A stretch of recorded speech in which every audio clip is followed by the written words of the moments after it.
Welcome class 10th। आज हम लोग इस वीडियो में पढ़ेंगे अपना second portion for metals and non metals, यानी मेटल्स एंड नॉन मेटल्स का पार्ट 2। ये हमारा आखिरी लेक्चर होगा फॉर सेशन 2020-2021। ठीक है, इस सेशन के क्लास 10th के बच्चों के लिए ये हमारा वीडियो है। इसमें हम डिस्कस करेंगे बहुत सारे नए कॉन्सेप्ट्स, जिसमें हम सबसे पहली चीज़ डिस्कस करेंगे कि आखिर क्या होती हैं chemical properties for metals, primarily हम इस वीडियो में देखेंगे।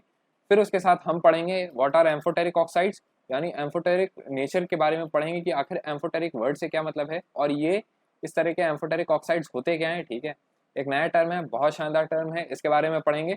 और हम पढ़ेंगे what is the main essence of formation of ionic bond. ठीक है, हम पढ़ेंगे कि आखिर फॉर्मेशन ऑफ आयोनिक बॉन्ड होता कैसे है, आयोनिक बॉन्ड बनते कैसे। इसके लिए आपको पता होना चाहिए कि what is an ionic bond. तो इस पोर्शन को भी हम इस वीडियो में कवर करेंगे कि आखिर एक आयोनिक बॉन्ड होता क्या है। ठीक है, आयोनिक कंपाउंड्स क्या होते हैं उनके बारे में अच्छे से हम देखेंगे। इलेक्ट्रॉनिक कन्फिग्रेशन देखेंगे कि एक इलेक्ट्रॉनिक कन्फिग्रेशन कैसे की जाती है किसी भी एलिमेंट की। ठीक है, किसी भी मेटल या नॉन मेटल को हम कैसे फॉर्म कर रहे हैं, तो उसके लिए आपको इलेक्ट्रॉनिक कन्फिग्रेशन पता होनी चाहिए। ठीक है, फिर हम आखिरी में वीडियो के डिस्कस करेंगे what is reactivity series for metals. ठीक है, रिएक्टिविटी सीरीज के बारे में डिस्कस करेंगे कि आखिर रिएक्टिविटी सीरीज वाली जो टेबल बनी है एनसीईआरटी में, उसको आखिर यूज कैसे किया जाता है कि पता किया जाए कि भाई आखिर एक रिएक्शन में हमें रिएक्टेंट अगर दिए हैं तो वो रिएक्शन होएगा कि नहीं होएगा, इसके बारे में डिस्कस किया जाता है। ठीक है, इसके बारे में देखेंगे हम लोग इसी वीडियो में। चलिए वीडियो शुरू किया जाए, लेकिन एक आपसे ख्वाहिश है आखिरी कि भाई चैनल को सब्सक्राइब कीजिएगा। अगर आपने अभी तक चैनल सब्सक्राइब नहीं किया तो चैनल सब्सक्राइब करिए और वीडियो एंड तक ज़रूर देखिएगा, ताकि अगर मैंने कोई गलती की हो अपने क्लास 9th-10th में वो आपसे ना हो। इसके बारे में अगर मैंने कोई टिप शेयर किया हो, कोई बोर्ड से रिलेटेड पॉइंट शेयर किया हो, कोई नया टॉपिक बीच में आपको बताया हो, इनफैक्ट नए फैक्ट्स बताए हों, तो वो आपसे मिस ना हो, इसके लिए बोलूँगा कि वीडियो एंड तक ज़रूर देखिएगा। वीडियो को लाइक करना ना भूलें और दोस्तों में शेयर ज़रूर कीजिएगा ताकि उनका भी फ़ायदा हो। चलिए शुरू किया जाए। सो क्लास 10th हम अब डिस्कस करने जा रहे हैं सबसे पहली चीज़ केमिकल प्रॉपर्टीज़ ऑफ मेटल्स। ठीक है, इस वीडियो में हम डिस्कस करेंगे केमिकल प्रॉपर्टीज़ ऑफ मेटल्स को, जिसमें हमारी सबसे पहली चीज़ आती है कि आखिर मेटल्स किस तरह की प्रॉपर्टीज शो करती हैं। तो भाई केमिकल प्रॉपर्टीज़ के लिए हमें एक केमिकल चाहिए जो रिएक्ट करे। तो सबसे पहला क्या लिखा हुआ है यार, हम सबसे पहला रिएक्ट कराएंगे ऑक्सीजन से। ऑक्सीजन किस में मिलता है? एयर में। तो हम उसके लिए पढ़ेंगे what happens when metals are burned in air. ठीक है, जहाँ भी बर्निंग प्रोसेस आया या फायर का प्रोसेस आया तो आप समझ लो कि ऑक्सीजन का प्रेजेंस जरूरी है उस रिएक्शन में जो उस केस में आप पढ़ रहे हो। तो फॉर एग्जांपल हम लोग अभी मेटल्स का केस पढ़ रहे हैं, तो मेटल्स कैसे ऑक्सीजन से रिएक्ट करते हैं इसके बारे में हम देखेंगे। आपकी एक एक्टिविटी लिखी हुई है, hold any of the samples taken above with a pair of tongs, यानी आपको मैग्नीशियम एयर ये सब करना है। ये तो भाई लैब में कराया जाता है स्कूल में, यहाँ तो पॉसिबल नहीं है, लेकिन हाँ हम इसको अच्छे से इमेजिन कर सकते हैं, डिस्कस कर सकते हैं कि आखिर मेटल्स कैसे रिएक्ट करते हैं ऑक्सीजन से, यानी हाउ डू मेटल्स बर्न। ठीक है, तो सबसे पहली चीज आती है यार कि metals plus oxygen give metallic oxides. ठीक है, metals plus oxygen give metallic oxides, right. इसमें क्या हुआ है, इसमें आपकी सबसे पहली चीज जो दी हुई है वो है आपके एग्जाम्पल में, when copper is heated in air it combines with oxygen to form copper two oxide, अब ब्लैक ऑक्साइड। ये जो ब्लैक ऑक्साइड दिया हुआ है ना, ये बहुत जरूरी है, आपको पता होना चाहिए कि कॉपर ऑक्साइड का कलर क्या है। ठीक है, क्योंकि ये लोग बहुत मतलब आपके अच्छे खासे क्वेश्चन इसी तरीके से पूछे जाते हैं, जो 1 मार्क क्वेश्चन होते हैं ना, उनमें होता कुछ नहीं है। ठीक है, सारे क्वेश्चन हलवा होते हैं, उनमें कुछ मतलब कुछ भी नहीं है कि वो लोग आपसे निकलवा सके, नंबर आपसे छीन ले। बस आपको याद क्या रखना है कि कॉपर ऑक्साइड आपका ब्लैक है कलर में। ठीक है, ये आपको रिएक्शन दी हुई है, रिएक्शन आप बैलेंस्ड याद कर लो तो बहुत बढ़िया है, नहीं तो आपको स्केलेटल फॉर्म भी पता होना चाहिए। ठीक है, कॉपर टू ऑक्साइड में ये जो 2 है, इसका मतलब है कि कॉपर की वैलेंसी 2 ली गई है, यानी Cu2 plus plus O2 minus. ठीक है, O माइनस O2 माइनस, हाँ O2 माइनस लिया गया है, तब आपका ये रिएक्शन पॉसिबल हुआ है। ठीक है, इसी तरीके से आपको एल्युमिनियम की भी रिएक्शन दी हुई है कि aluminium plus oxygen gives aluminium oxide. हमने ऊपर देखा कि मेटल्स प्लस ऑक्सीजन क्या देते हैं, मेटालिक ऑक्साइड्स देते हैं। ठीक, उसी तरीके से आपके सारे मेटल्स क्या बनाते हैं, मेटल ऑक्साइड्स बनाते हैं when they are burned in the presence of air, right. अब आपका इसके बाद क्या आता है भाई, आपने एक चीज तो पढ़ी थी acid bases and salts chapter में कि जितने मेटालिक ऑक्साइड्स होते हैं they are basic in nature, वही चीज लिखी हुई है। We have learn that metal oxides are basic in nature, right. आपको पता है कि मेटल ऑक्साइड्स क्या होते हैं, बेसिक होते हैं नेचर में। तो उसके बाद आता है बट सम मेटल्स, ठीक है, but some metals such as aluminium oxide, zinc oxides etcetera show both acidic as well as basic nature. ठीक है, क्या कह रहा है कि भाई सारे मेटल ऑक्साइड्स तो बेसिक होते हैं नेचर में, लेकिन कुछ जो आपके मेटल ऑक्साइड्स हैं, फॉर एग्जांपल आपके क्या दिया हुआ है, एल्युमिनियम ऑक्साइड, दूसरा है जिंक ऑक्साइड, ये एसिडिक नेचर भी शो करते हैं और बेसिक नेचर भी शो करते हैं। ठीक है, दोनों नेचर शो करते हैं। अब आपको पता करना है भाई कि दोनों नेचर जब शो करते हैं तो आखिर हम पता कैसे करेंगे। ठीक है, इसका मतलब क्या है, इस तरह के ऑक्साइड्स को हम कहेंगे क्या? तो इस तरह के ऑक्साइड्स का नामकरण केमिस्ट्री में किया गया है एज एम्फोटेरिक ऑक्साइड्स। ठीक है, क्या किया गया है, इनका नामकरण किया गया है एम्फोटेरिक ऑक्साइड। जैसे मैं डेफिनेशन अंडरलाइन कर रहा हूँ, ठीक है, हाईलाइट कर रहा हूँ, ये आप देख लीजिएगा। Metal oxides which react with both acids as well as bases to produce salt and water are known as amphoteric oxides. यानी एल्युमिनियम ऑक्साइड एक ऐसा ऑक्साइड है जो कि एसिडिक नेचर शो करेगा जब वो किसी बेस से रिएक्ट कर रहा है, और बेसिक नेचर शो करेगा जब वो एक एसिड से रिएक्ट कर रहा है। राइट, इस तरह का नेचर वो शो करेगा। ठीक है, अब इसमें क्या आता है आपका, इसमें आता है कि भाई एल्युमिनियम ऑक्साइड जो है वो HCl से रिएक्ट कर रहा है तब भी सॉल्ट दे रहा है। ठीक है, और एल्युमिनियम ऑक्साइड जो है वो सोडियम हाइड्रोक्साइड से रिएक्ट कर रहा है तब भी एक सॉल्ट दे रहा है, और दोनों के साथ पानी दे रहा है। ठीक है, सॉल्ट एंड वाटर, यानी न्यूट्रलाइजेशन रिएक्शन आपका एल्युमिनियम ऑक्साइड दिखा रहा है। उसी तरीके से जिंक ऑक्साइड भी दिखाता है। लेकिन एक क्वेश्चन आप इसमें मिस नहीं कर सकते हो कि आपसे बोर्ड्स वाले जरूर पूछेंगे, व्हाट आर एम्फोटेरिक ऑक्साइड्स। ठीक है, एम्फोटेरिक ऑक्साइड्स। ठीक है, आखिर एम्फोटेरिक ऑक्साइड्स होते क्या हैं? ठीक है, पहला क्वेश्चन आपसे ये पूछा जा सकता है, और दूसरी चीज पूछी जा सकती है कि भाई हमें मेटालिक ऑक्साइड्स की वैलेंसी कैसे पता, मतलब फॉर्मूला कैसे निकालेंगे। तो एक मैं जनरल फॉर्मूला बता रहा हूं आपको कि जनरल फॉर्मूला क्या होता है इनका, M2। ठीक है, 2 आप सब्सक्रिप्ट में कर लेना, यानी 2 नीचे लिखा होगा लाइन से थोड़ा से नीचे। अब ये तो इसमें टाइप कर रहा हूं तो उसमें तो नहीं हो सकता है, लेकिन हाँ 2 आपका थोड़ा सा नीचे होगा। फिर आता है आपका O यानी ऑक्सीजन, ऑक्सीजन जिससे रिएक्ट कर रहे हो, और फिर आता है आपका X क्या है, where X is the valency. ठीक है, ये आपका जनरल फॉर्मूला, ये है आपका जनरल फॉर्मूला फॉर क्या, मेटल ऑक्साइड्स। ठीक है, फॉर मेटल ऑक्साइड्स, राइट, ये हो गया। अब भाई इसके बाद एक और चीज आती है कि where X is the valency of the metal. ठीक है, X is the valency of the metal, ये आप याद कर सकते हो, ये बहुत अच्छी चीज है। ठीक है, बहुत शानदार लिखा हुआ है। ठीक है, ये आप याद कर लेना, मैं इसको थोड़ा सा ऊपर कर देता हूँ यहाँ पे। ठीक है, आप इसको याद कर लेना, इससे आपको फायदा होगा किसी भी मेटल का निकालने के लिए। फॉर एग्जांपल एल्युमिनियम है, ऑक्सीजन से रिएक्ट करेगा तो हमें पता है एल्युमिनियम की वैलेंसी होती है 3, तो आपने लिखा Al2 तो आ गया M2O की तरह, और फिर O3। ठीक है, आपको पोटेशियम के लिए लिखना है तो आपको पोटेशियम की वैलेंसी पता है 1 है, तो वो क्या बनाएगा K2O। ठीक है, वो क्या बनाएगा K2O। ठीक है, इस तरीके से आपके जितने होंगे मेटल्स, इसके लिए आप मेटालिक ऑक्साइड्स फॉर्म कर पाओगे। राइट, अब आता है आपका most metal oxides are insoluble in water but some of these dissolve in water to form alkalis. ठीक है, क्या लिखा हुआ है आपका, ये लिखा हुआ है most metal oxides are insoluble in water but some of these dissolve in water to form alkalis. ठीक है, जिसमें आपके आते हैं sodium and potassium oxides dissolved in water, ये तो आपको पता है ही, मैं इसको हाईलाइट नहीं करना चाहूंगा, लेकिन मैं इसको टिक मार्क जरूर करूंगा ताकि आपको याद रहे कि भाई एल्कलीज और बेसिस में बस एक डिफरेंस होता है। वो डिफरेंस क्या होता है, वो डिफरेंस होता है कि आपके जो एल्कलीज होते हैं वो बेस हैं जिनको पानी में डालो तो घुल जाएंगे। ठीक है, घुल जाएंगे, और दूसरी ओर आपके और सारे बेसेस हैं भाई पानी में डाल दो पड़े रहेंगे लेकिन घुलेंगे नहीं। ठीक है, ये डिफरेंस होता है एक एल्कली में और बेस में, एल्कली जो घुल जाए। ठीक है, अब आता है आपका भाई ये क्या लिखा हुआ है, ये लिखा हुआ है we have observed in activity 3.9 that all metals do not react with oxygen at the same rate. Obvious सी बात है, हर मेटल की अपनी अपनी केमिकल प्रॉपर्टी, अपनी अपनी फिजिकल प्रॉपर्टी है। सही बात है भाई, गाजर जल्दी कटेगा कि ईंटा। ठीक है, ईंटा उतनी, मतलब जो ईंट होती है, ब्रिक आपकी जल्दी नहीं कटेगी।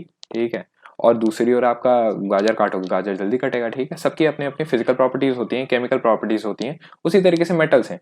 ठीक है, मेटल्स अपने रेट में रिएक्ट करेंगे, कुछ जल्दी ऑक्सीजन से रिएक्ट करेंगे, कुछ नहीं करेंगे। जैसे फॉर एग्जांपल मैं आपको ले रहा हूँ गोल्ड का एग्जांपल, गोल्ड जो है वो आपका इतनी जल्दी रिएक्ट नहीं करेगा। ऑक्सीजन से। क्यों नहीं रिएक्ट करेगा? क्योंकि उसको नोबल मेटल इसलिए कहा जाता है, वो जल्दी किसी चीज से रिएक्ट नहीं करता है। एक तो उसकी क्वालिटी अच्छी होती है, ठीक है, सोना अलग से भी पहचान लेते हैं लोग, सोने की परख वाले, ठीक है। अब आपका उसी तरीके से कुछ मेटल्स हैं, जैसा आपका इसमें लिखा हुआ है, इसमें लिखा हुआ है, आपकी बुक में लिखा हुआ है, metal such as potassium and sodium react so vigorously that they catch fire if they kept in open. भाई एक और आपका गोल्ड है, उसको भाई पूरी आग में अच्छे से उबालो तब भी भैया वो बहुत मुश्किल से रिएक्ट करेगा, ठीक है। और दूसरी ओर आपके कुछ मेटल्स हैं जिनका मैंने यहाँ पे नाम लिया ना, metal such as potassium and sodium, इनको भाई आप तो खुले में छोड़ दो तो हल्का सा इनमें ऑक्सीजन टकराया और ये जलने लगेंगे, ठीक है, जब विग्रसली कैच फायर, ठीक है, बहुत जल्दी आग लगती है जब भी। इसी वजह से आपके सोडियम और पोटेशियम को केरोसिन में रखते हैं, ठीक है, तेल में रखते हैं, ताकि वो ऑक्सीजन की प्रेजेंस में आए नहीं, ऑक्सीजन के टच में ये लोग आए नहीं, ठीक है। ऐसा होता है कि नहीं होता है? ये तो भाई सही से देखो तो केमिस्ट्री डेली लाइफ की तरह होती है बिल्कुल। Hence, to protect them and to prevent accidental fires, they are kept immersed in kerosene oil, ठीक है। आपसे इसमें भी क्वेश्चन पूछा जा सकता है, क्या क्वेश्चन बन सकता है आपका? क्वेश्चन बन सकता है what are the steps taken और what will you do to prevent sodium और potassium catching fire well kept in open, ठीक है। तो आप करोगे क्या? आप उसको केरोसिन में रख दोगे, ठीक है। इस पे आपका बन सकता है अच्छा खासा क्वेश्चन। आगे लिखा है at ordinary temperature the surfaces of metals such as magnesium, aluminium, zinc, lead etcetera are covered with thin layer of oxide, ठीक है। कुछ मेटल्स होते हैं आपके जो कि थिन लेयर ऑफ ऑक्साइड बना लेते हैं, ठीक है, अपने ऊपर उनकी एक परत होती है। फॉर एग्जाम्पल मान लो ये मैं आयरन मैन हूँ, ठीक है।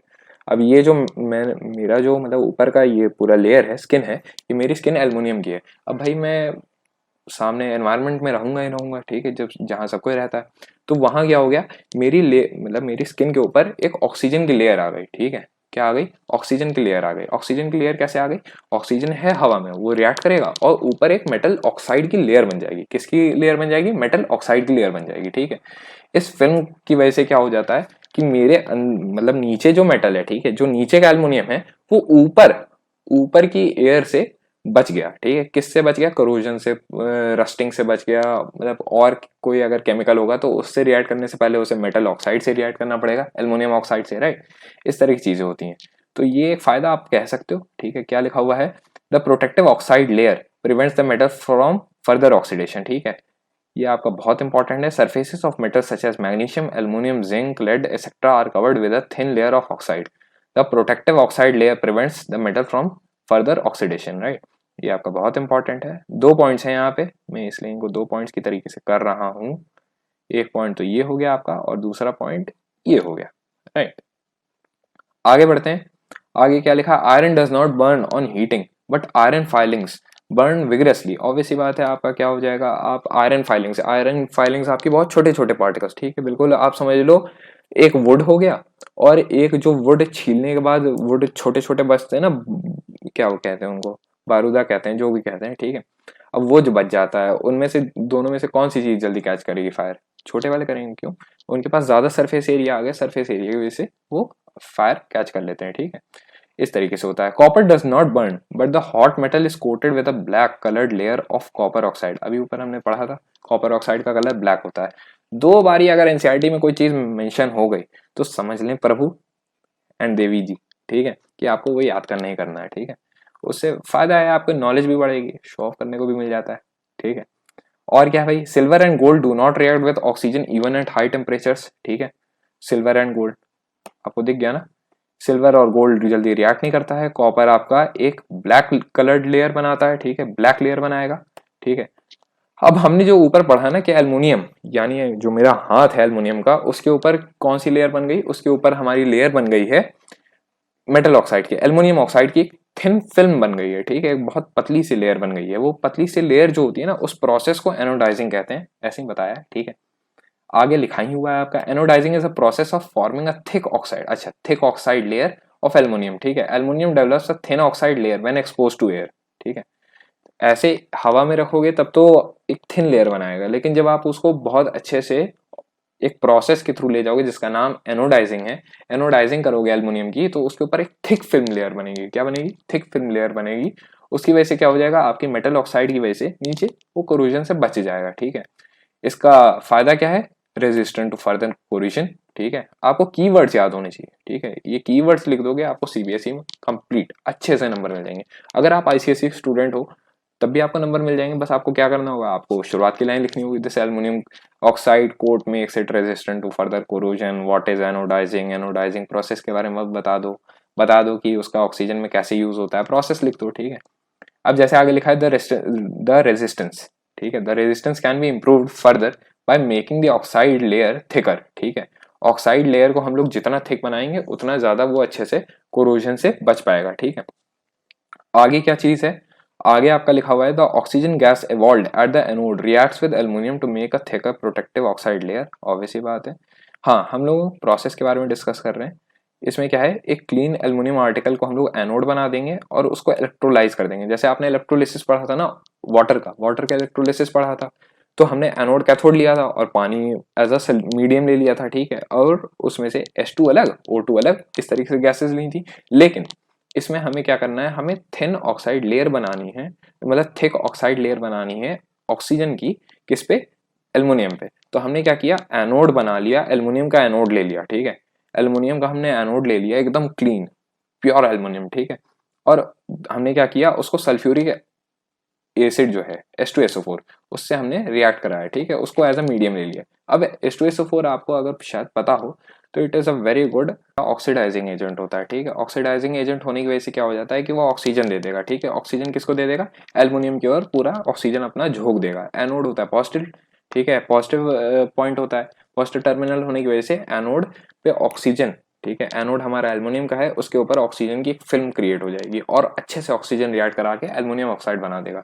ये होता है आपका एनोडाइजिंग प्रोसेस में, ठीक है। द ऑक्सीजन गैस इवॉल्व्ड, ठीक है, मैं आगे मार्क कर रहा हूँ, the oxygen gas the oxygen gas evolved at the anode reacts with aluminum to make a thicker protective layer, ठीक है, बहुत थिक लेयर बन जाएगी और इससे क्या होगा, और उसको बाद में शाइन कर दोगे तो एक बहुत अच्छा शाइनिंग मतलब आपको लेयर मिल जाएगी, बहुत अट्रैक्टिव फिनिश आएगा, ठीक है। अब ये इतना हमने पढ़ लिया, ठीक है, अब हमें पढ़ना है आफ्टर परफॉर्मिंग एक्टिविटी ये बट बर्निंग ऑक्सीजन, हाँ ठीक है, कोई फर्क नहीं पड़ता है। फिर आगे आता है आपका व्हाट हैपेंस व्हेन मेटल्स, अभी हमने हवा से रिएक्ट करा लिया, अब भाई पानी तो बचा है, ठीक है, अब पानी से हमें रिएक्ट कराना है तो हम पढ़ेंगे इसके लिए एक एक्टिविटी दी हुई है जिसमें आपको सारे सैंपल्स लेने हैं जो आपने पहले लिए थे, यानी zinc, magnesium, aluminium, iron, copper, gold, ठीक है, इनको आपने ले लिया और आपने क्या किया, इनको पानी में डाला, ठीक है, पहले ठंडे पानी में डालेंगे, फिर नॉर्मल पानी में डालेंगे, फिर पानी बॉईल करेंगे, फिर हम लोग स्टीम के साथ करेंगे, ठीक है, कि किसके साथ रिएक्ट करेगा। अब भाई आपको एक चीज तो पता चली गई थी कि आपके जो सोडियम, पोटेशियम, ठीक है, ये सारे जो मेटल्स हैं ये बहुत ही हाईली रिएक्टिव हैं, तो बस भाई हवा में ऐसे रख दो तब तो ये जल जाते हैं, ठीक है, इनमें आग लग जाती है, तो पानी में डालते हैं ये बहुत जल्दी रिएक्ट करते हैं। और दूसरी ओर कुछ मेटल्स होंगे जैसे गोल्ड, सिल्वर, ये जल्दी रिएक्ट नहीं करेंगे, ठीक है, ये आपको पता है। चलिए अब पढ़ा जाए कि metals react with water and produce a metallic oxide, यानी उसमें भी हवा से रिएक्ट कराते समय भी मेटालिक ऑक्साइड बन रहा था, इसमें भी बन रहा था, ठीक है। अब उसके साथ क्या है, एंड हाइड्रोजन गैस, अच्छा, जब पानी से रिएक्ट कराओ तो हाइड्रोजन गैस एक्स्ट्रा मिलती है मेटालिक ऑक्साइड के साथ, ठीक है, जब मेटल्स को रिएक्ट कराते हैं, राइट। अब आपका क्या लिखा हुआ है, आपका लिखा हुआ है metals oxides that are soluble in water dissolve in it to further form metal hydroxides, ठीक है। अच्छा, पहले हमने क्या किया, हमने मेटल को लिया और मेटल को हमने पानी से रिएक्ट कराया, पानी से रिएक्ट कराने पे हमें मिला मेटल ऑक्साइड और हाइड्रोजन गैस, ठीक है, क्या हमें मिला, हमें मिला मेटल ऑक्साइड और हाइड्रोजन गैस, ठीक है। और दूसरी बात, उसके बाद हमें क्या मिला, हमें मिला कि जैसे ही हम लोग मेटल्स को रिएक्ट करा रहे हैं, ठीक है, मेटल्स को रिएक्ट कराने पे हमने मेटालिक ऑक्साइड जो बना लिया उसको हमने पानी से रिएक्ट कराया, तो पानी से रिएक्ट कराने पे वो बनता है हमारे लिए, क्या बनता है, मेटल हाइड्रोक्साइड बनता है, ठीक है। ये आपकी दोनों रिएक्शंस बहुत इंपॉर्टेंट है, ये दोनों रिएक्शंस आप याद कर लेना, ठीक है। नीचे लिखा हुआ है metals like sodium, potassium react violently with cold water, ठीक है, ये तो बहुत ही जल्दी ठंडे पानी से भी बहुत जल्दी रिएक्ट करते हैं, ठीक है, ये मैंने आपको बता दिया था, ये बहुत ही इंपॉर्टेंट पॉइंट है, मैं इनको भी चेक मार्क मार दे रहा हूँ। आप इसको अपनी बुक में भी चाहो तो खोल के अभी टिक मार लो, ठीक है, मैं चाहूंगा यार कि अभी टिक मार लोगे तो ज्यादा बेहतर है, बाद में क्यों टाइम वेस्ट करना, ठीक है। इससे आपको रिवीजन के लिए पॉइंट मिल जाएंगे कि अच्छा ये पॉइंट इंपॉर्टेंट है, जैसे कॉपर ऑक्साइड का कलर क्या होता है, ब्लैक, ठीक है, कौन कौन से मेटल्स हवा में ऐसे ही तुरंत रखे हुए में रिएक्ट कर जाते हैं, तो सोडियम, पोटेशियम, ठीक है, और कौन से मेटल्स एयर से रिएक्ट करते हैं तो क्या बनते हैं, मेटल ऑक्साइड्स, मेटल्स वाटर से रिएक्ट करते हैं तो मेटल ऑक्साइड प्लस हाइड्रोजन, ठीक है। और कुछ मेटल्स होते हैं जो एम्फोटेरिक होते हैं नेचर में, एम्फोटेरिक कुछ मेटल्स ऑक्साइड्स होते हैं जो एम्फोटेरिक होते हैं नेचर में, जैसे एल्युमिनियम और जिंक, ठीक है। और H2SO4 आपका ऑक्सीडाइजिंग एजेंट होता है, ठीक है। ये सब आपको पता होना चाहिए अच्छे से। अब आगे क्या है भाई, आगे आपका लिखा हुआ है Ks प्लस H2O, ठीक है। यानी आपने क्या किया, के आपका जो है के सॉलिड है, के एस का मतलब होता है के और ब्रैकेट में एस लिखा है तो सॉलिड, एल लिखा होता तो लिक्विड, जी लिखा होता तो गैस, और ए क्यू लिखा होता तो उसका सॉल्यूशन लिया है हमने पानी में, एक्वस सोल्यूशन, ठीक है। ये होता है। अब कुछ होते हैं जो उतने वॉलेंटली रिएक्ट नहीं करते, ठीक है। अब हमने जैसे इसमें पोटेशियम और सोडियम का केस पढ़ा है, ठीक है।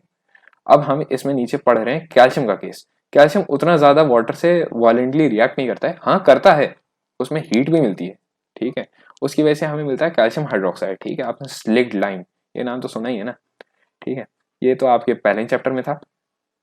तो ये फॉर्म होता है जब हमारे मेटल्स रिएक्ट करते हैं। तो आप अगर सही से देखो तो इस रिएक्शन में मेटल पानी से रिएक्ट करा के एक मेटल ऑक्साइड दे रहा है और हाइड्रोजन दे रहा है, हाइड्रोजन गैस दे रहा है, ठीक है। ये आपके लिए इंपॉर्टेंट है, इसको भी टिक मार देता हूँ मैं, ठीक है। ये मैंने लिया और मैंने यहाँ पे इसको टिक मार दिया। फिर क्या लिखा है, calcium starts floating because bubbles, ठीक है।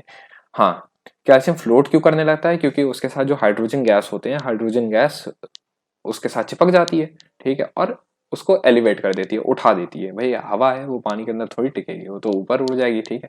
तो खुद उठती है और कैल्शियम को भी उठा देती है, ठीक है। आगे आपका magnesium does not react with cold water. Magnesium जो है कोल्ड वाटर से उतना रिएक्ट नहीं करता, लेकिन हाँ जैसे ही उसको गर्म पानी से रिएक्ट कराओ तो बहुत जल्दी रिएक्ट करता है, ठीक है। और वो भी फ्लोट करने लगता है, ठीक है। अब उसके बाद आते हैं कुछ मेटल्स जैसे aluminium, iron, zinc, which do not react with cold और hot water but they react with steam, ठीक है, to form metal oxides and hydrogen, ठीक है। क्या बनते हैं, हाइड्रोजन और मेटल ऑक्साइड्स, ठीक है, ये बनते हैं आपके। ये आपको पता हो गया होगा, ठीक है। ये बहुत इंपॉर्टेंट चीज थी। पहले हमने ठंडे पानी से रिएक्ट कराया, ठंडे पानी से देखा कि ठंडे पानी से सोडियम और पोटेशियम तो बहुत जल्दी रिएक्ट कर रहे हैं, ठीक है। और फिर उसके बाद हमने देखा कि आपके जो वो हैं, क्या है, आपके मेटल्स में कैल्शियम है, वो रिएक्ट कर रहा है, उतनी वॉलेंटली नहीं कर रहा है जितनी वॉलेंटली आपके सोडियम और पोटेशियम कर रहे थे, लेकिन कर रहा है ठंडे पानी से। फिर हमने मैग्नीशियम को करा के देखा कि भाई तू भी कर जाए ठंडे पानी से रिएक्ट, तो उसने बोला ना, हम नहीं रिएक्ट कर रहे हैं, ठीक है। फिर उसको हॉट वाटर से किया गया तो हाँ कर गया। दोनों के केस में, कैल्शियम और मैग्नीशियम के केस में हमने देखा कि वो दोनों एलिवेट हो जाते हैं, ऊपर उड़ जाते हैं, यानी पानी में। क्यों उड़ जाते हैं, क्योंकि उनके साथ हाइड्रोजन बबल्स स्टिक कर जाती हैं, ठीक है, और वो उसे उठा देती हैं, बिल्कुल जो हम लोग फ्लोटिंग वाला होता है ना, जो स्विमिंग पूल में बच्चे ले जाते हैं, ठीक है। आपके रेस्क्यू टीम भी ले जाती है ये सब, जो अब मुझे याद नहीं आ रहा ना, ठीक है। अब उसके बाद आता है आपको aluminium, iron and zinc do not react with cold और हॉट वाटर। हाँ, अब आते हैं भाई एल्युमिनियम, आयरन और जिंक। ये बोलते हैं ना हम ठंडे पानी से रिएक्ट होंगे ना गर्म पानी से। ये किससे रिएक्ट होते हैं, एल्युमिनियम, आयरन और जिंक, ये रिएक्ट होते हैं आपके किससे, स्टीम से, ठीक है। स्टीम हाईली मतलब बहुत ज्यादा गर्म होती है, हॉट वाटर बॉइलिंग वाटर से भी ज्यादा होती है ना, ठीक है। उसमें लेटेंट हीट नहीं होता है, ये आपने 9th में पढ़ा था, ठीक है। ये सब हो गया। अब इसके बाद क्या है, metal such as lead, copper, silver and gold do not react with water at all, ठीक है। अब कुछ आ रहे हैं भाई लेड, कॉपर, सिल्वर और गोल्ड, ये बोलते हैं कि तुम भाई स्टीम भी दे दो तब भी रिएक्ट नहीं करेंगे, ठीक है। इनको नहाने धोने से कोई मतलब नहीं है, ठीक है। इनको नहला दो तब भी ये वैसे के वैसे ही रहेंगे, ठीक है। इनका कभी ये मेटालिक ऑक्साइड तो बनेंगे नहीं, ठीक है, और ना हाइड्रोजन देंगे। अब आता है भाई आखिरी आपका, what happens when metals react with acids, ठीक है। When metals react with acids, तो मैं बता दूं कि मेटल्स जब भी रिएक्ट करते हैं आपके एसिड से, तो वो हमें सॉल्ट और हाइड्रोजन गैस देते हैं। ये हमने पिछले वीडियो में पढ़ा ही था, ठीक है। वापस से देख लेते हैं एक बार, metals plus dilute acid gives salt plus hydrogen, ठीक है। Metals plus dilute acids give salt and hydrogen, इतना आपको पता चल गया है, ठीक है। फिर आता है आपका right equations for the reaction of magnesium, aluminium, zinc, ये सब, ठीक है। ये आप लिख लीजिएगा। Hydrogen gas is not evolved when a metal reacts with nitric acid. It is because HNO3 is a strong oxidizing agent. ये बहुत इंपॉर्टेंट चीज है, ठीक है। या आखिर कोई मेटल क्यों नहीं रिएक्ट करता है, तो सबसे पहली चीज है hydrogen gas is not evolved when a metal reacts with nitric acid, ठीक है। क्यों, क्योंकि HNO3 है एक strong oxidizing agent. It oxidizes, ठीक है, क्या लिखा है, it oxidizes H2 produced to water and itself gets reduced to nitrogen oxides, ठीक है। मतलब कि जैसे ही आप हाइड्रोजन गैस मतलब जो आपका हाइड्रोजन गैस है वो आपका इवॉल्व होना चाहता है, लेकिन नाइट्रिक ऑक्साइड इतना स्ट्रॉन्ग ऑक्सीडाइजिंग एजेंट है ना कि वो हाइड्रोजन गैस को तुरंत पानी बना देता है और खुद नाइट्रोजन ऑक्साइड बन के उड़ने लगता है, ठीक है, इतना हाई हो जाता है, ठीक है। ये हो गया आपका नाइट्रिक ऑक्साइड, नाइट्रिक एसिड का केस, ठीक है। अब आता है भाई आपका, इसके बाद आता है आपका क्या, इसके बाद आता है एक्वारीजिया का केस, ठीक है। एक्वारीजिया का केस क्या है कि एक्वारीजिया एक टाइप का रॉयल वाटर कहते हैं इसको, ठीक है, रॉयल वाटर है ये। इसमें आप कोई भी, ठीक है, गोल्ड भी डालो या कोई भी मेटल डालो, ये अच्छे से उसको डिजोल्व कर लेता है, ठीक है, एकदम अच्छे से डिजोल्व कर लेता है। ये बहुत ही स्ट्रॉन्ग एसिड है, ठीक है। ये है क्या, इसके बारे में देख लिया जाए कि लैटिन में उसको रॉयल वाटर कहते हैं, और it is a freshly prepared mixture of concentrated HCl and nitric acid in the ratio 3:1, यानी 3 हिस्सा HCl के और 1 हिस्सा नाइट्रिक एसिड का मिला के इस मिक्सचर को प्रिपेयर किया जाता है। यानी एक्वारीजिया क्या है, बेसिकली ये एक मिक्सचर है, किस चीज का, ये मिक्सचर है आपका कंसंट्रेटेड HCl और कंसंट्रेटेड नाइट्रिक एसिड HNO3 दोनों का मिश्रण है, और 3:1 के रेशियो में हम इनको लेते हैं, ठीक है।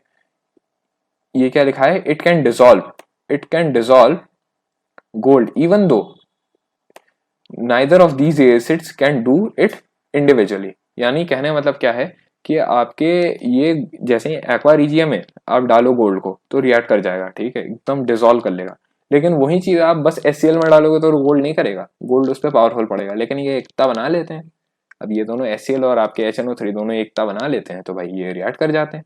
फिर आपका लिखा है aqua regia is a highly corrosive fuming liquid, ठीक है, ये बहुत ही हाईली कोरोसिव है, जल जाएगी स्किन, ठीक है, H2SO4 से भी पावरफुल होता है इनफैक्ट, ठीक है। It is one of those few reagents that is able to dissolve gold and platinum, ठीक है, मतलब गोल्ड डाला और गोल्ड गायब, ठीक है, आप समझ रहे हो इसकी ताकत, ठीक है, इतना पावरफुल है। फिर आपका लिखा है how do metals react with solutions of other metal salts, तो डिस्प्लेसमेंट रिएक्शन दिखाते हैं, ठीक है, displacement reaction is seen here, ठीक है। इसमें हम क्या देखते हैं, हम लोग देखते हैं डिस्प्लेसमेंट रिएक्शन, यहाँ लिखने मन कर रहा है, ठीक है, डिस्प्लेसमेंट डिस्प्लेसमेंट रिएक्शन, ठीक है, आपको डिस्प्लेसमेंट रिएक्शन इज सीन, ठीक है। अब आपका इतना हो गया, फिर इसके बाद आते हैं हम लोग भाई आगे बढ़ते हैं। आगे क्या है आपका, आगे लिखा हुआ है reactive metals can displace less reactive metals, ठीक है, ये आपको जरूरी है, ये आपके कोर्स में है। बहुत लोग बोल रहे थे रिएक्टिविटी सीरीज नहीं है, लेकिन रिएक्टिव जो आपकी रिएक्टिविटी सीरीज है वो आपके कोर्स में है, ठीक है। तो क्या होता है कि एक मेटल जो बहुत ही रिएक्टिव है, हाईली रिएक्टिव, और दूसरी ओर एक मेटल जो उतना रिएक्टिव नहीं है, ठीक है, तो क्या होगा, रिएक्टिव मेटल जो है नॉन रिएक्टिव मेटल को, मतलब जो उससे लेस रिएक्टिव है उसको उसके सॉल्ट में से धक्के मार के निकाल देगा, और खुद जो नॉन मेटालिक पार्ट है उसके साथ वो अपना एक सॉल्ट बना लेगा। यानी आप मान लो कि एक सॉल्ट है जो लेस रिएक्टिव है, उसमें लेस रिएक्टिव मेटल है, और एक बहुत स्ट्रॉन्ग मेटल ऐसे ही पड़ा हुआ है, तो वो बोलेगा भाई तू क्या संभालेगा उसको, मैं संभाल रहा हूँ ना, ठीक है, और वो बना लेगा सॉल्ट, एक नया सॉल्ट बन जाएगा, और जो लेस रिएक्टिव मेटल है वो निकल जाएगा बाहर, ठीक है। इस तरीके से लिबरेशन कहते हैं, ठीक है। जैसे आपका यहाँ दिया हुआ है metal A plus salt solution of B, उससे क्या बन रहा है आपका, उससे बन रहा है आपका सॉल्ट सोल्यूशन ऑफ A और मेटल B मिल रही है, ठीक है, उससे आपको मिल रही है सॉल्ट सोल्यूशन ऑफ A और मेटल B, ठीक है, ये हो गई आपकी, ठीक है। फिर आपकी आती है रिएक्टिविटी सीरीज की, आखिर भाई पता कैसे चलेगा कि कौन सबसे दमदार है, तो इनके बहुत सारे एक्सपेरिमेंट्स, बहुत सारे रिएक्शंस के बाद पाया गया कि भाई हमारा जो पोटेशियम है, ठीक है, पोटेशियम पोटेशियम हमारा सबसे रिएक्टिव है, ठीक है, पोटेशियम हमारा सबसे रिएक्टिव है, और गोल्ड एकदम नॉन रिएक्टिव है, उसको कोई मतलब नहीं है, ठीक है, उसको कोई मतलब नहीं है कि कौन किससे रिएक्ट कर रहा है, क्या हो रहा है, उसे कोई मतलब नहीं, बस हम पढ़े हुए हैं, पढ़े ही हैं, ठीक है, उसे कोई मतलब नहीं, तभी नोबल है, ठीक है। और दूसरा पोटेशियम है, मोस्ट रिएक्टिव है, यानी पोटेशियम, और मान लीजिए आपके पास है आयरन सल्फेट, ठीक है, आयरन सल्फेट एक सॉल्ट है, तो पोटेशियम क्या करेगा, आयरन को निकाल के पोटेशियम सल्फेट बनाएगा और आयरन आपको बस मिल जाएगा, ठीक है, इस तरीके से होगा। जैसे आप आयरन उठा लो और कॉपर सल्फेट उठा लो, तो कॉपर सल्फेट होता है ब्लू, अब जैसे ही आप उसमें आयरन नेल डालते हो तो आपने देखा है कि कॉपर बाहर आ गया, ठीक है, कॉपर एकदम फूल के बिल्कुल आयरन नेल के ऊपर जम जाएगा, और आपको ग्रीन कलर का सोल्यूशन मिलेगा आयरन सल्फेट का, ठीक है, यही रिएक्शन होती है। तो भाई इससे क्या आपको पता चलता है, आपको पता चलता है कि दिस रिएक्टिविटी सीरीज, ठीक है, this reactivity series is very important, ठीक है, ये रिएक्टिविटी सीरीज बहुत ही इंपॉर्टेंट है, ठीक है, ये आपको पता चलता है। फिर क्या है, why sodium kept immersed in kerosene oil, ठीक है, क्योंकि हमें पता है it is violently reacting in nature, ठीक है, वो हवा में ही भैया बैठे बैठे आग लग जाती है उसको, ठीक है। तो उसको बोलते हैं भाई केरोसिन में रहो, हवा से दूर रहो, ठीक है, ऑक्सीजन से दूर रहो, नहीं तो मेटल ऑक्साइड बना लोगे, ठीक है। फिर क्या लिखा है, right equation for the reaction, आप इसके रिएक्शन लिखोगे, ठीक है। अगर नहीं पता चलता है तो आप इसको मेरे वेबसाइट से जाके देख सकते हो, ठीक है, उसके आंसर्स वहाँ पड़े हुए हैं, ठीक है, ये दिया हुआ है। फिर है आपका भाई मेटल, ठीक है। मेटल आपके आयरन टू सल्फेट या कॉपर टू सल्फेट से रिएक्ट करके बनाते हैं भाई ये मेटल्स, ठीक है। मतलब आपके नो रिएक्शन रिएक्शन दी हुई है, ये आप टेबल भरोगे, इसमें से आपको पता चलेगा which is the most reactive metal. किया जाए, चलिए किया जाए, एक बार ये देख लेते हैं, ठीक है। तो आपका दिया हुआ है कि आयरन सल्फेट है, आयरन सल्फेट के साथ ए रिएक्ट कर ही नहीं रहा है, कॉपर किससे कर रहा है, तो कॉपर से कर रहा है, यानी उतना पावरफुल तो हुआ नहीं, ठीक है। अब दूसरी ओर बी है, बी तो आपका आयरन सल्फेट से ही कर ले रहा है, ठीक है, और आयरन रिएक्टिविटी सीरीज में ऊपर आता है, तो B is the most reactive metal, ठीक है। आपको इससे पता क्या चलता है, आपको इससे पता चलता है B is the most reactive because it is reacting with iron, भाई आयरन से रिएक्ट कर जा रहा है तो कॉपर जिंक और सिल्वर से तो कर ही जाएगा, ठीक है, उनको तो निकाल ही देगा, ठीक है। फिर आता है आपका what would you observe if B is added to solution of copper two sulphate, तो भाई डिस्प्लेसमेंट रिएक्शन दिखेगा, ऑब्वियस सी बात है, ठीक है। हमें डिस्प्लेसमेंट रिएक्शन दिखेगा। और क्या है इसके अलावा आपका है कि आपके क्या लिखा हुआ है, arrange the metals A B C and D in order of decreasing reactivity, ठीक है। ए बी सी और डी जो है उसको हमें अरेंज करना है रिएक्टिविटी के फॉर्म में, ठीक है। तो मैं लिखूंगा इसके लिए, सबसे पहले तो मैं लिख दूंगा भाई बी, ठीक है, क्योंकि बी ही एक है जो आयरन से रिएक्ट कर रहा है, ठीक है, आयरन को निकाल रहा है आयरन सल्फेट के मतलब सॉल्ट से, ठीक है, उसके कंपाउंड में से आयरन को निकाल दे रहा है, इतना पावरफुल है, ठीक है। फिर आता है भाई आपका बी इज ग्रेटर देन, मैं कहूंगा ए, ठीक है। क्यों ए कहूंगा मैं ए इसलिए कहूंगा क्योंकि ए है जो कॉपर से रिएक्ट कर ले रहा है एटलीस्ट, ठीक है, कॉपर को तो निकाल दे रहा है। और फिर उसके बाद है आपका, उसके बाद आपका मैं बोलूंगा कि सी है, ठीक है, सी आपका सिल्वर नाइट्रेट से एटलीस्ट निकाल तो दे रहा है, ठीक है, बी ए सी, फिर ग्रेटर देन डी, यानी डी किसी को नहीं निकाल रहा है, D is not reacting with anyone, ठीक है, यानी डी सबसे कमजोर है तभी नहीं निकाल पा रहा है। और सी कम से कम सिल्वर नाइट्रेट को तो निकाल ले रहा है, ठीक है, जिंक को नहीं निकाल पा रहा है, इसको तो निकाल ले रहा है। और बी आपका पहले में आयरन को ही निकाल ले रहा है तो कॉपर को भी निकाल लेगा, जिंक को भी निकाल लेगा, सिल्वर को भी निकाल लेगा।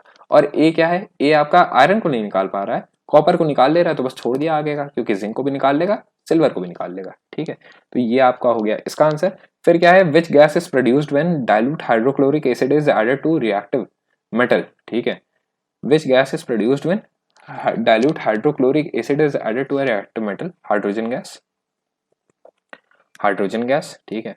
जिसका भाई आंसर पता हो फट लिखा करो एकदम फटाफट, ठीक है। Right the chemical reaction, chemical reaction आप लिखेंगे खुद से, ठीक है, और ना मिले तो ब्लॉक पे चले जाइएगा, ठीक है। What would you observe when zinc is added to a solution of iron two sulphate, write the chemical reaction that takes place, ठीक है।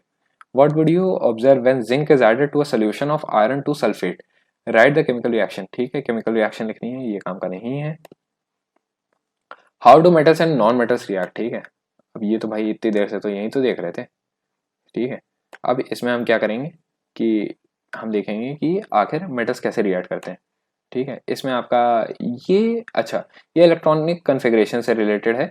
तो मैं इसमें सबसे पहली चीज आपको बता दूं कि हर मेटल, हर नॉन मेटल क्या है, एटम है, ठीक है, एलिमेंट है। एलिमेंट किससे बनते हैं, एलिमेंट्स बनते हैं हमारे एटम से, ये आपको पता ही है, आपने पिछले साल पढ़ा था। और आपने देखा था कि हर एलिमेंट में, ठीक है, हर एटम में इलेक्ट्रॉन्स बिल्कुल अच्छे से बोर मॉडल के थ्रू मतलब कॉन्फ़िगर्ड रहते हैं, यानी आपके पहले 2 इलेक्ट्रॉन होंगे पहले शेल में, फिर उसके बाद आपके 8 होंगे, इस तरीके से होते हैं, ठीक है। इस तरीके से आपके क्या होते हैं, इलेक्ट्रॉन्स डिस्ट्रीब्यूटेड होते हैं किसी भी एटम में, राइट। तो अब हम क्या देखते हैं कि भाई सोडियम, ठीक है, सोडियम में कितने इलेक्ट्रॉन्स हैं, 11, ठीक है, सोडियम में 11 इलेक्ट्रॉन्स हैं, और वो किस तरीके से कॉन्फ़िगर्ड हैं, वो कॉन्फ़िगर्ड हैं आपके 2, 8, ठीक है, 1 इसके फॉर्म में, ठीक है। 2 पहले केसेस में, ठीक है, यहाँ पे मैंने लिखा है, ये जो नीचे लिखा है ना, 1 मिनट वेट अ सेकेंड, अब मैंने क्या किया, ये मैंने ले लिया है ना, अब मैं इसको थोड़ा सा बड़ा कर देता हूँ, ठीक है। अब आपका ये लिखा हुआ है 2, 8 एंड 1, ठीक है, इस तरीके से आपके मेटल्स होते हैं, ठीक है। सोडियम के केस में आपका electronic configuration is like this, ठीक है। अब आपका क्या होता है इसकी वजह से, यहाँ पे पढ़ते हैं, that a sodium atom has one electron in its outermost shell. If it loses the electron from its M shell, then its L shell now becomes the outermost shell and that has a stable octet. ठीक है, कोई भी metal या non metal क्या चाहता है कि उसको स्टेबिलिटी मिले। ठीक है, अब जैसे ही एक इलेक्ट्रॉन दे देगा, ठीक है, जैसे ही आपके सोडियम ने एक इलेक्ट्रॉन दे दिया तो उससे क्या हो गया कि उसको स्टेबिलिटी मिल गई, उसको ऑक्टेट कंप्लीट हो गया। बस बोला उसने भाई ठीक है, एक देने से अगर मुझे शांति मिल रही है, ठीक है, मोक्ष प्राप्ति हो रही है तो बहुत अच्छा है। ठीक है, तो एक देने से कोई दिक्कत नहीं है, दे दिया जाए। ठीक है, दूसरी और कुछ आपके नॉन मेटल्स होते हैं। फॉर एग्जाम्पल आपका होता है क्लोरीन। क्लोरीन क्या होता है, क्लोरीन का आपका होता है, एक मिनट रुकिएगा, ठीक है, क्लोरीन का मैं दिखा रहा हूं आपको यहाँ पे।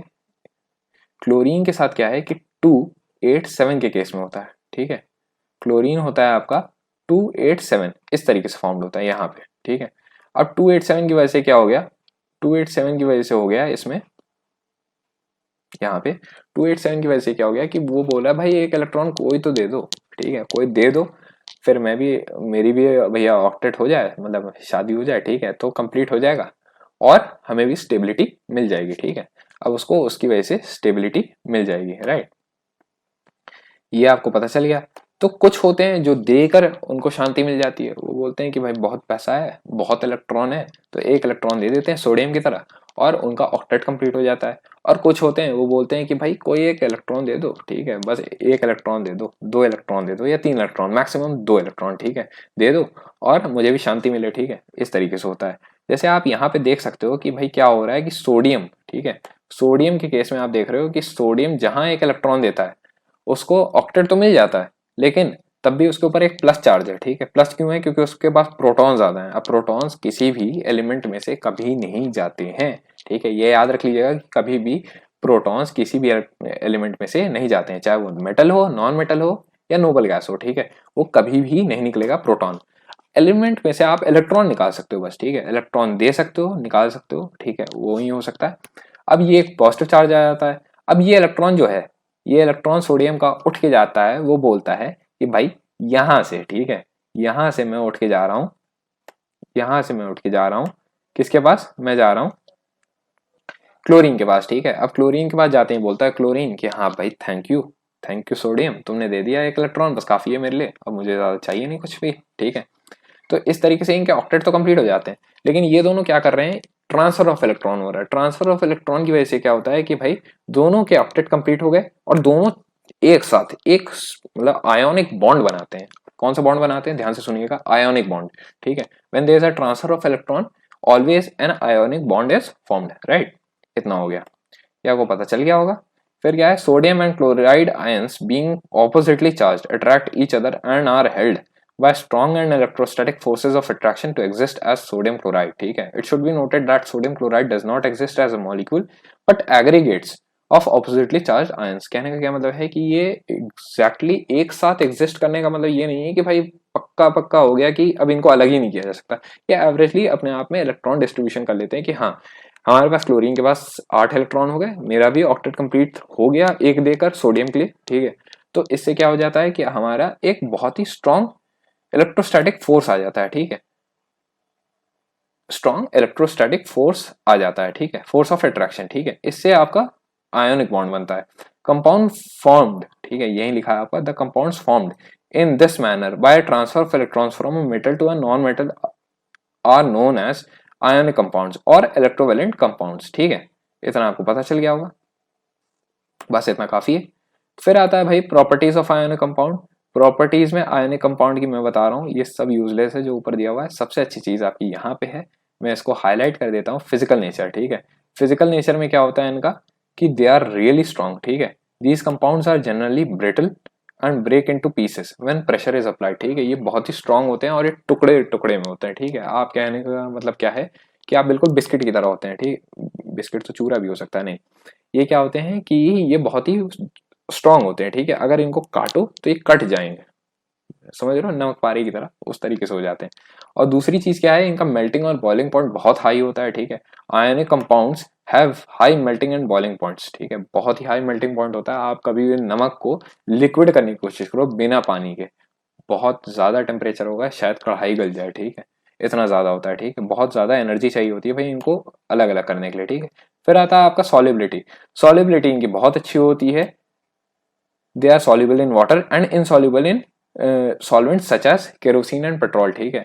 ये क्या होता है कि ये जितने भी आपके इनऑर्गेनिक सॉल्वेंट्स हैं, ठीक है, जितने आपके इनऑर्गेनिक सॉल्वेंट्स, कहने का क्या मतलब है, जैसे पानी है, ठीक है, एसिड्स हैं, इन सब में ये अच्छे से डिजोल्व कर जाते हैं, ठीक है। लेकिन दूसरी ओर क्या है कि ये आपकी केरोसिन पेट्रोल जो हाइड्रोकार्बन्स है, बेसिकली हाइड्रोकार्बन सॉल्वेंट जो हैं आपके ऑर्गेनिक सॉल्वेंट्स, उनमें ये नीचे जाके सेटल कर जाएंगे, लेकिन डिजोल्व नहीं, घुलेंगे नहीं, ठीक है। यानी कहने का मतलब है कि आप उसको पेट्रोल में डाल दोगे नमक को तो वो नीचे बैठ जाएगा, लेकिन वही पानी में डाल के टाटा सॉल्ट मिला दोगे, ठीक है, तो उसकी वजह से आपका अच्छे से ये घुल जाएंगे, ठीक है। फिर क्या है आपका कंडक्शन ऑफ इलेक्ट्रिसिटी, ठीक है। कंडक्शन ऑफ इलेक्ट्रिसिटी का क्या है, तो conduction of electricity through a solution involves movement of charge particles, ठीक है। Movement of charge particles involve होता है इसमें, ठीक है, ये आपको पता होगा।